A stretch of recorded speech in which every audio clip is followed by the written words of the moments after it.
Tak disangka, poros roda gigi yang patah ternyata masih bisa diperbaiki dan digunakan kembali. Mesin bubut buatan Pakistan memang luar biasa. Bahkan dalam situasi seperti ini, yang tampak tidak mungkin diperbaiki, bagi seorang ahli, hanya butuh sedikit usaha. Karena pengelasan langsung tidak dapat menjamin kesejajaran, langkah pertama yang dilakukan oleh ahli adalah memotong permukaan patahan dengan presisi untuk membuat bidang yang rata. Bidang ini bukan hanya kunci untuk penyambungan selanjutnya, tetapi juga mempermudah pengelasan retakan pada sambungan. Namun, pemotongan permukaan patahan akan mengurangi panjang poros. Oleh karena itu, untuk mengimbanginya dengan bahan lain, bagian ujungnya perlu dilubangi terlebih dahulu.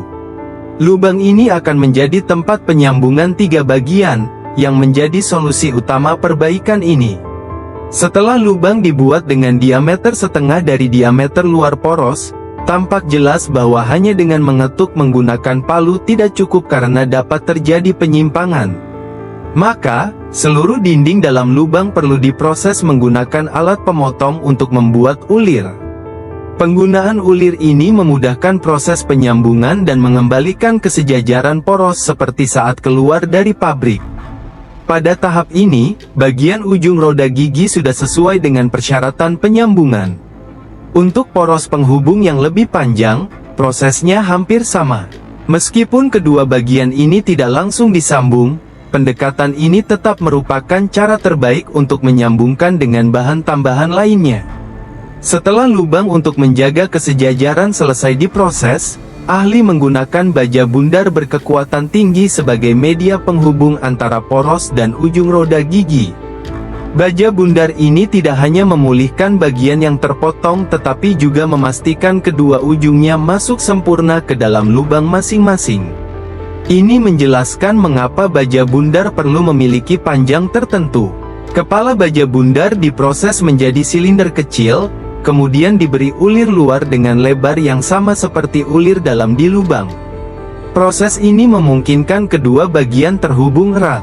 Untuk memastikan tidak ada kesalahan pada ulir, ahli melakukan pengujian sambungan. Jika tidak ada hambatan saat memutar, maka sambungan dengan baja bundar telah berhasil tanpa masalah. Karena ujung lainnya masih perlu dimasukkan ke lubang poros, diameter luarnya harus dikurangi agar bagian tengahnya sesuai dengan diameter luar poros, sementara ujungnya pas dengan lubang.